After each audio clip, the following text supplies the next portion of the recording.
Section 7.2. So this is about solving percent problems with equations, using an equation setup, which is sort of in the shadows here. It says equations. 7.2 and 7.3 are sections that kind of go together. It's essentially two different methods for solving the same types of problems, these percent problems. And so 7.2 is an equations technique, and 7.3 is a proportions technique. So we'll go through both of them, but it's essentially just two different techniques to solve the same types of equations.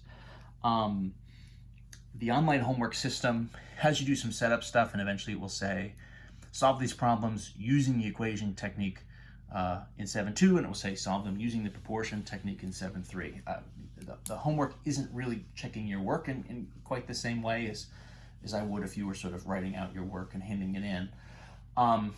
So what I'll kind of say is I want you to be familiar with both of these techniques, but if you have kind of one version of it that you like a little bit more and are more comfortable with than the other, that's fine.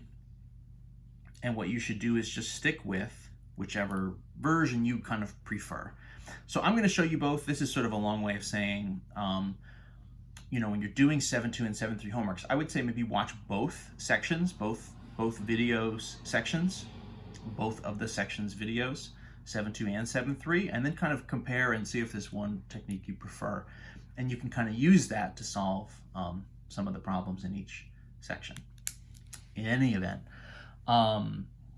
so our setup here, right, is going to be, we're going to use what the book calls the basic percent statement form. Basic percent statement form. And so this is kind of it's interesting, this sort of a language, kind of a translation aspect that happens here. I'll sort of write it out. And so the form is a percent of the whole is a part. That seems like it's a riddle or something, right? And so there are three different kind of pieces here that we want to define. Some is a little more obvious than the other. So a percent of the whole is a part. So percent for us is obviously just going to mean our percentage, right? Percent is very unambiguous. Percent means percent, whatever our sort of percentage is, 25%, 30%, 102%, whatever. So percent of the whole is like our total amount, our sort of total value, whatever would be equivalent to like 100%, right? Your sort of total amount would be the whole. And then the part, you could think of this as like sort of the piece or the portion that you kind of have in hand, right? So if you have, 3 out of 8 slices of pizza, right? So 8 slices kind of make the whole, and you sort of have as a part, right, your sort of portion of the pizza, right? Your part is going to be 3 of those 8 slices, right? So 3 is the part, 8 is the whole. That's going to turn out to be, 37.5% of the pizza or something like that, right? So this is kind of a language way to think of this. And then what happens here is we can actually essentially translate this into an equation.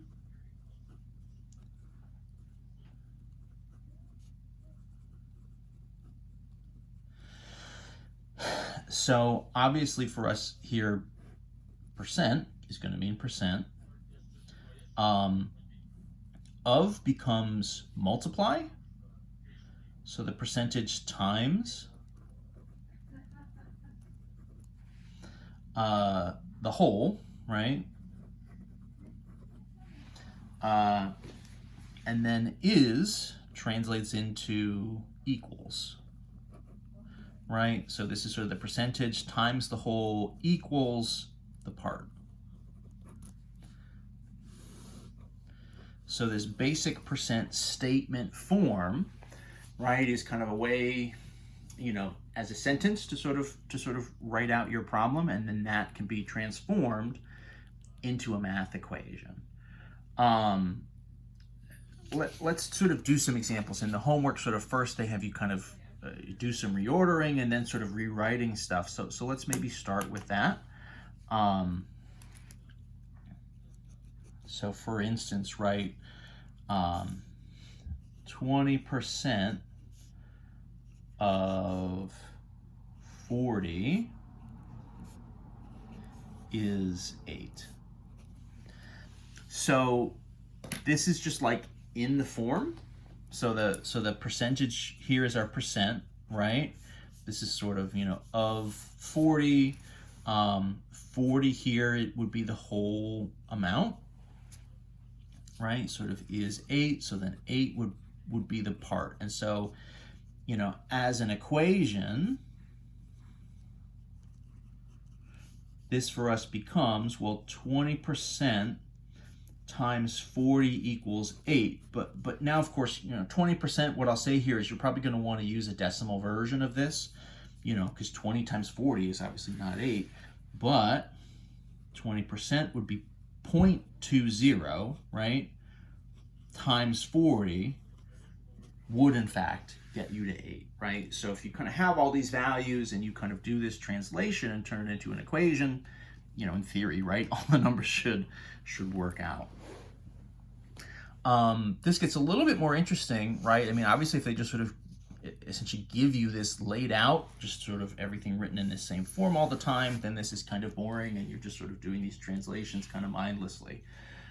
Probably that's not exactly what's going to happen, right? And so there's different ways that you can kind of ask and kind of word these questions. And so part of what we need to do is be able to just sort of translate a different version of this kind of into the form and make sure that we can then kind of turn it into the equation, right? We kind of need it in this form to then kind of get it into this equation. So there's kind of a language reorganization thing going on, and then sort of a math thing. So for example, right, so what if I have 15% is, so I'm sort of changing up the words a little bit here, 9 out of 60, right? So what I need to do is I need to kind of rearrange this into basic percent statement form. BPSF, right? That classic acronym we all know.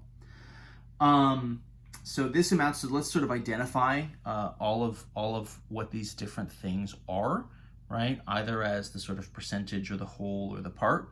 And when we know that, we can then kind of rearrange the words and sort of the order of things to kind of get this into the right form. So obviously 15%, percent is percent, right? So obviously that's gonna be that.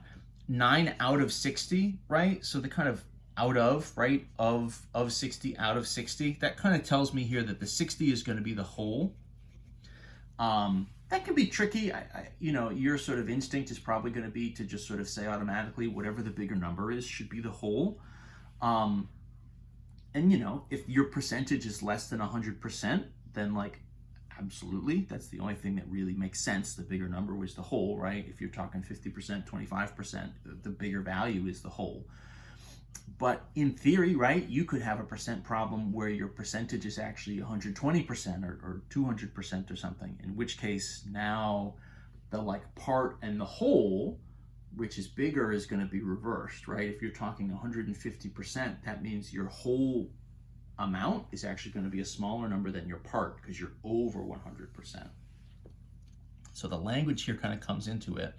So this out of 60, really it's the of 60 that kind of indicates this is our whole. And then kind of by default, that must mean that sort of the 9 here is the part. So then rearranged sort of language-wise, this would mean what? So 15% of 60 is 9. And then as an equation, right, kind of 0.15, right, 15% times 60 equals 9. And you can sort of double check the math on that, but that should work out to the correct correct value. Let's look at a couple more sort of ways that we might see these sentences, right? We might sort of see these forms here. Oh, let's not actually. Let's look at what these problems might become. I tell you what, let's pause and then I'll do some example problems here coming up next.